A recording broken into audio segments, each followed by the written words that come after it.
Welcome to the grand finale of our Delhi 2035 Explainer series. Over our past sessions, we've unpacked all the individual pieces of this giant puzzle. We've looked closely at the massive metro expansions, these new sweeping expressways and high-speed regional rail, but today we're bringing it all together. We're going to synthesize all these immense infrastructure megaprojects into one cohesive, data-driven vision for the future of India's capital.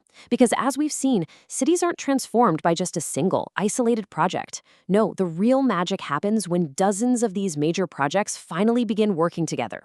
So let's just dive right into it by asking the ultimate question that this entire series has been building toward. What does all of this actually mean for Delhi? I mean, it's really easy to get lost in all the concrete and the massive construction budgets, right? But what actually happens when dozens of individual projects finally begin syncing up? Individually, sure, each project seems important, but when we look at the whole shebang, they reveal an entirely different story about the actual fabric of urban life in the capital. We are literally watching a fundamental evolution unfold. Delhi is rapidly shifting from a city of isolated transport systems, where, you might take a metro but then find yourself totally stranded trying to cross town, into a truly integrated regional mobility network. This is absolutely not just about pouring more asphalt. It's like weaving a highly connected web where different modes of transport actually talk to each other and work seamlessly for you, the commuter. Instead of having to rely on a single, heavily congested route and just crossing your fingers for no traffic, residents are soon going to have incredible flexibility. We're talking diversified transport options, whether it's the expanded metro network, sprawling expressways, cutting-edge regional rail, new ring roads, or dedicated airport links. This fundamentally rewrites how the city moves. It's all about resilience. So if one route is blocked, guess what? You've got 3 other highly efficient ways to get exactly where you need to go. Okay, moving right along to the rise of polycentric Delhi.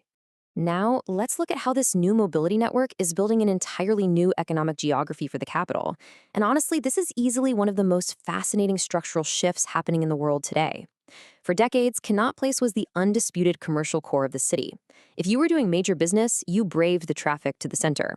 But today, we are witnessing the death of the monocentric city and the massive rise of multiple vibrant hubs.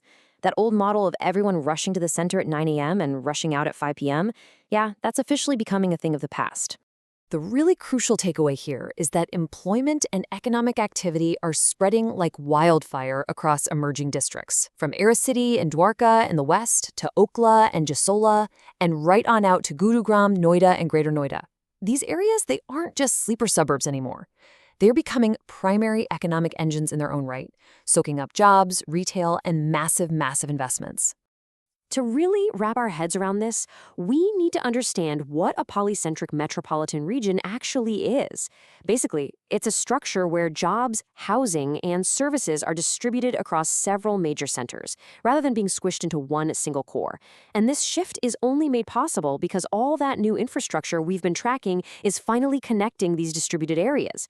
Without the new roads and rails, these hubs would just be isolated islands. But with them, they form this incredibly powerful, unified economic powerhouse.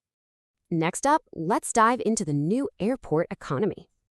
As we zoom out a bit further, we can see one specific area transforming like never before. The Indira Gandhi International Airport is shifting from just a simple transit node into a massive destination in itself. Step by step, the integration of the UER-II, the Dwarka Expressway, and Metro Phase 4 is creating unparalleled multi-directional access directly to the airport zone. Add the massive Aerocity expansion to that mix, and suddenly, the airport is no longer just a place where you go to catch a flight. It's the beating heart of a totally new commercial ecosystem. And because of this wildly improved access, the airport economy is experiencing a literal boom. I mean, we're talking a massive influx of world-class hotels, premium corporate offices, huge international convention centers, vital logistics hubs, and sprawling retail spaces. Better connectivity simply skyrockets the attractiveness of this entire zone for major domestic and international investment. It's a real game changer. Which brings us to our next section, regional Delhi, not just Delhi. So, looking beyond the immediate city borders, we find these incredible connectivity boosters because, to understand Delhi in 2035, you really have to look at the region as a whole.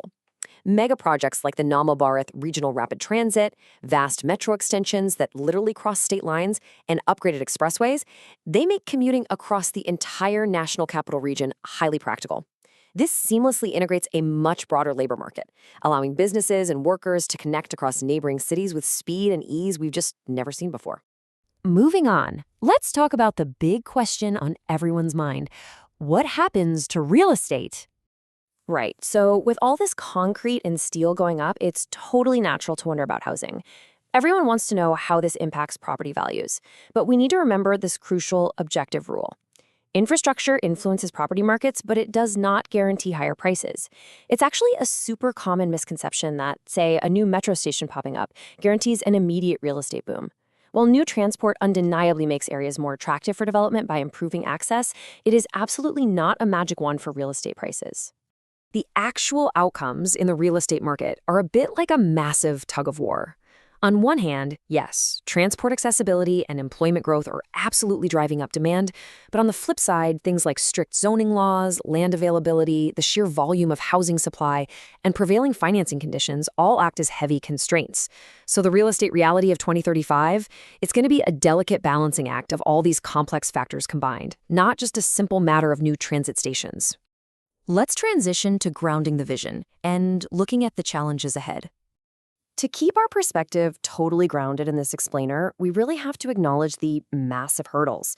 We can't just look at the shiny new trains, we have to look at the roadblocks too. The city still battles notorious air pollution, maddening traffic management, a desperate need for affordable housing, and the honestly daunting task of getting multiple, sometimes competing, government agencies to actually coordinate with each other. And, let's not forget last-mile connectivity, actually getting you from that sleek new metro station to your front door safely and efficiently. Because here is the core reality of city planning. Building infrastructure is only the first step. Operating and integrating it effectively is equally important. So sure, the drone footage of grand expressways and transit lines under construction is undeniably impressive. But the real test of 2035 won't be the ribbon-cutting ceremonies. It's going to be how well the city actually operates and maintains this vast, interconnected machine day in and day out. Finally, let's look at Delhi in 2035. All right, let's bring all these pieces together. Delhi has constantly reinvented itself throughout its rich history. We've gone from the grand walls of Shahjahanabad in the 1600s to the sweeping avenues of Lutyens' Delhi in the 1900s, all the way to the sprawling national capital region of the 2000s. And today's mega investments, they are laying the resilient, highly connected foundation for its next grand era, the integrated polycentric megacity of 2035, a city that is more connected, more resilient, and way better equipped for the future than ever before. Delhi's next chapter is already under construction, literally. Project by project, station by station. Thank you so much for joining me on this deep dive explainer. It has been an absolute thrill to unpack all this amazing urban data with you. But before we wrap up, I want to leave you with this final provocative thought. Is your city building for today, or is it building for 2035? Take a hard look at the infrastructure happening right in your own backyard and ask yourself that very question. Thanks for tuning into this explainer series, and I'll catch you next time.